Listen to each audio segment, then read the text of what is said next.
জবলকে kitchen থেকে আবার সবাইকে স্বাগত। আজকে আবার একটা নতুন ব্লগ বানাচ্ছি, ভিডিও। তো আজকে আমি এতে বানাবো, তবে হ্যাঁ, আমার এই রেসিপিটা প্রথম থেকে দেখো। আমাদের বাঙালিদের ভীষণ প্রিয় পার্শে মাছ। তো প্রথম থেকে যেমন আমি রান্না করেছি সেই রকম পুরোটা দেখে নিশ্চয়ই লাইক করো। আর যদি আমার এই চ্যানেলে তোমার নতুন বন্ধু হও তোমরা কেউ, তাহলে সাবস্ক্রাইব করো। তো শুরু করি। আমি এখানে আজকে বেগুন দিয়ে সর্ষে পোস্তর পার্শে করব। তো এখানে দেখো, আমি পার্শে মাছগুলো আর দু টুকরো করে নিয়ে এলাম। থাক, অনেক দিন পরে বেশ বড় বড় পার্শে পেয়েছি। মোটামুটি আমরা মিডিয়াম সাইজের এরকম পার্শে নিয়ে আসি, তো সেদিনকে বেশ বড় বড় পার্শে পেয়েছি, যার জন্য আমি 4টে মাছ রাখলাম আজকে। তো বেগুনটা কেটে নিতে হবে, আর এই সর্ষে পোস্তটা কাঁচা লঙ্কা দিয়ে পেস্ট করে নিতে হবে। তো এখন আমি একে নুন আর হলুদ দিয়ে মাখিয়ে বাকি ওইগুলো সব করে নেব। তারপরে আবার পরেরটা করব, কারণ একটু নুনটা তো গায়ে মাখতে হবে। সেই জন্য মিনিট 10 যদি আমরা নুনটা মাখিয়ে ভালো করে রেখে দিই হলুদ দিয়ে, তাহলে ভাজলে পরে নুনটাও তোমার মাছের গায়েতে ভালো মতন ঢুকবে। আর এই সব মাছ তোমার গিয়ে পার্শে বলো, বাটা বলো, পুঁটি বলো, যে কোনো মাছ সব মানে প্রত্যেকেরই একটা আলাদা আলাদা তোমার টেস্ট আছে। এই জন্য আমরা এই মাছগুলো যারা আমরা খাই তারা বুঝি যে মাছগুলোর মানে স্বাদ কত। এটা আজকে আমি বানাবো তোমার সর্ষে পোস্ত বেগুন দিয়ে পার্শে মাছের ঝাল। তো এইটাকে আমি এখন মাখিয়ে রাখলাম। মাখিয়ে আমি এই পোস্ত আর বেগুনটা কেটে নিই, পোস্ত সর্ষে একসঙ্গেই আমি বেটে নিয়ে আসবো। নিয়ে এসে তারপরে পরেরটা আবার শুরু করব। এখন আমি বেগুনটা কেটে ধুয়ে রেখেছি, আর এখানে সর্ষে পোস্ত আর 3টে কাঁচা লঙ্কা দিয়ে আমি পিষে নিয়ে এসেছি।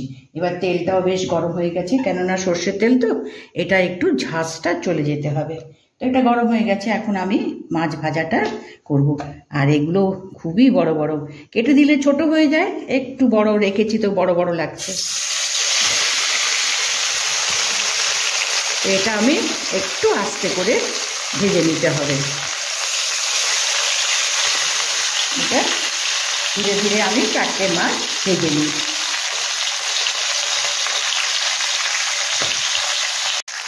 এখন ভাজাটা আমি পুরো করে নিলাম। বড় বড় মাছ, সেজন্য একটু সাবধানে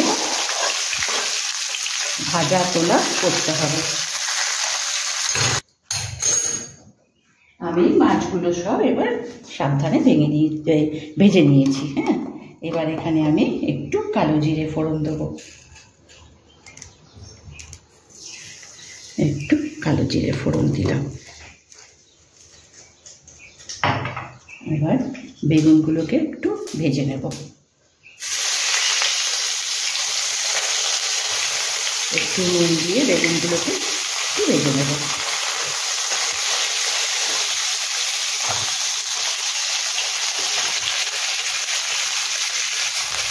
একটু নুন দেবো, দিয়ে এটাকে একটু হালকা ভেজে নেব, কাঁচা ভাতটা যাতে চলে যায়। এবার এখানে একটু নুন দেবো।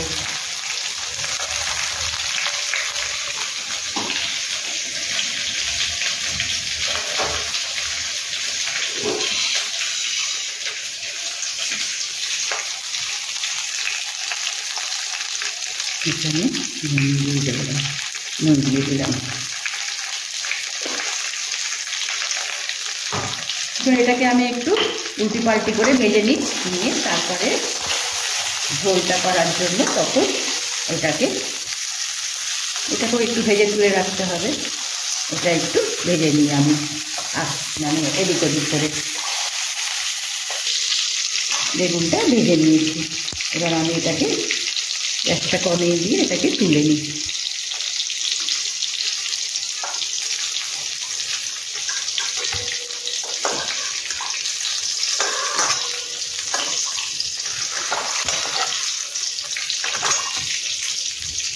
বেগুনটা একটু ভেজে নিলে তাহলে ওর যে কাঁচা গন্ধটাও চলে যাবে। আর যেহেতু সর্ষে পোস্ত তো বেশি ফোটাবো না, একটু দইও দেবো, তো যাতে বেগুনটা নরম হয়। এবার এই তেলের মধ্যে আমি দুটো কাঁচা লঙ্কা দেব, ফ্লেমটা কম করা আছে। দুটো কাঁচা লঙ্কা, আর এই এটার মধ্যে আমি সর্ষে, পোস্ত আর কাঁচা লঙ্কাটা আমি পিষে নিয়ে এসেছি। এখন এর মধ্যে নুন, হলুদ, লঙ্কা গুঁড়ো,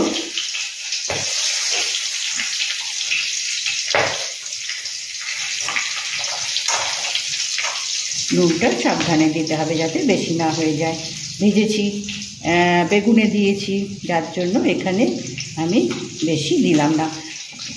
মানে একটু কম হলে পরে অবশ্য মেশানো যাবে, কিন্তু বেশি হয়ে গেলে পরে তখন আর মুশকিল হয়ে যায় তাকে সামলানো। সেই জন্য আগে বেশি না, আগে অল্প। শুকনো লঙ্কার গুঁড়ো, এটা একটু কালারটা ভালো করবে, এতে খুব একটা ঝাল হয় না, কালারটা ভালো করবে।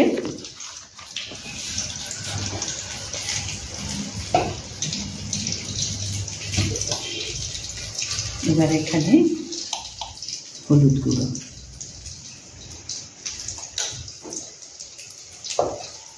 এটাকে ভালো করে মিশিয়ে, এটাকে জল দিয়ে মিশিয়ে নিতে হবে।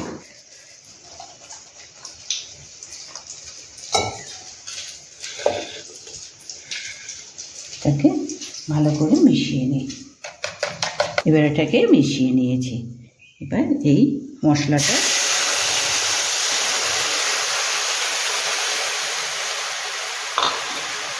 এখানেও তোমার বেশি আমি ঝোল রাখবো না, শুধু এটা মাছটা ভালো করে ফুটবে। এটা একটু ফোটার পরে আমি এই দইটা দেব। আমি এই চামচে 3 চামচ আমি দই নিয়েছি। নিয়ে আমি ভালো করে ফেটিয়ে রেখেছি। তো এটা ঝোলটা ফুটলে পরে ফ্লেম কমিয়ে দিয়ে, কেননা ফুটতে থাকলে দিলে পরে মুশকিল হবে। দই সব সময় তোমার গ্যাসের ফ্লেমটা কমিয়ে দিয়ে তারপরে দইটা দিতে হয়। এটা আমি তো ভালো করে ফেটিয়ে রেখেছি। এবার এটা ফুটে উঠলে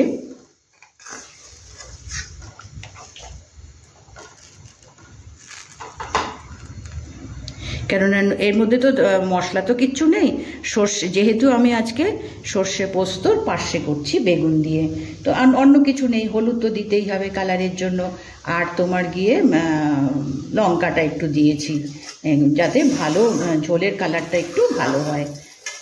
তো আমি এটা করছি কিভাবে, অবশ্যই এই রান্নাটা পুরো দেখো কিন্তু। হ্যাঁ, আমরা পার্শে মাছের ঝাল ঝোল যেটাই বানাই না কেন, এবার এটা ফুটে উঠেছে। গ্যাসের ফ্লেমটা কমিয়ে দিয়ে এবার এখানে আমি দইটা দেব।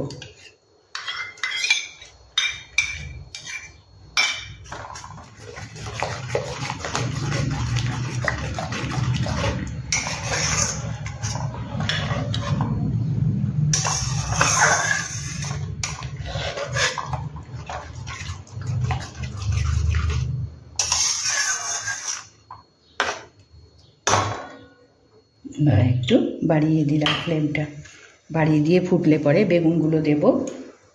তো এখানে পুরো দেখো খাবারটা কিভাবে বানিয়েছি, কেননা আমরা দেখো আমরাই নিজেরাই ঘরে এই পার্শে মাছ এনে নানানভাবে বানাই, পাতলা ঝোল বানাই, আজকে যেমন একটু রিচ করে বানাচ্ছি, বা তোমার গিয়ে ধনে জিরে দিয়ে বানাই, নানানভাবে বানাই। তো সেই জন্য আমি সবসময় বলি যে রান্নাটা পুরোটা দেখো, দেখলে পরে বোঝা যাবে যে কি কি। আচ্ছা, এবার এখানে বেগুনটা দিলাম,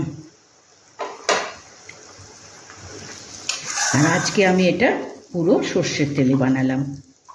এটা একটু ফুটলে পরে মাছ দেব, কেননা পার্শে মাছও তো খুবই নরম, সেই জন্য ওকে বেশি ফোটাতে হবে না।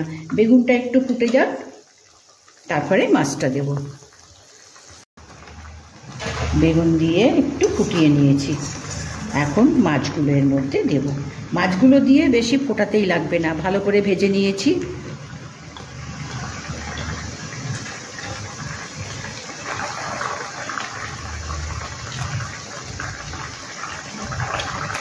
বড় দেখে আমি আর কাটতেই দিইনি, আইলাম আজকে বড় বড় বানাবো।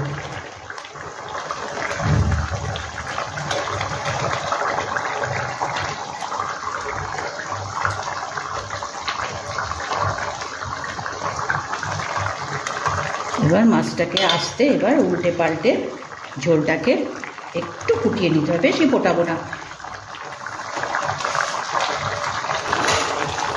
এখন মাছটাকে আমি উল্টে পাল্টি করে দিয়েছি, আর একে ফোটাবো না। আমি সব কিছুই দিয়ে দিয়েছি এর মধ্যে, শুধু এখন একটু কাঁচা সর্ষের তেলটা দেব। যেহেতু আমি সর্ষে পোস্তর এটা পার্শ্বে বানিয়েছি, সেই জন্য ওপর থেকে এই কাঁচা সর্ষের তেলটা দিলাম, একটা ভালো বেশ গন্ধ এবং টেস্টটা আনবে। এবার আমি গ্যাসটা অফ করে প্লেটে তুলে দেব। এবার গ্যাসটা আমি বন্ধ করে দিলাম, এবার প্লেট তুলে দেব।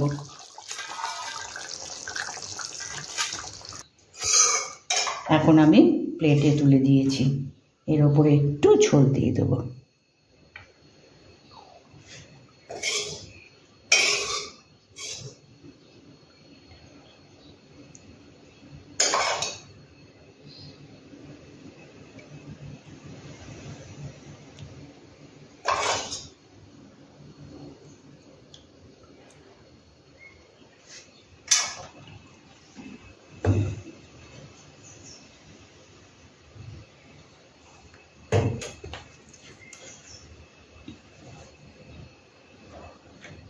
আমি প্লেটে তুলে দিয়েছি।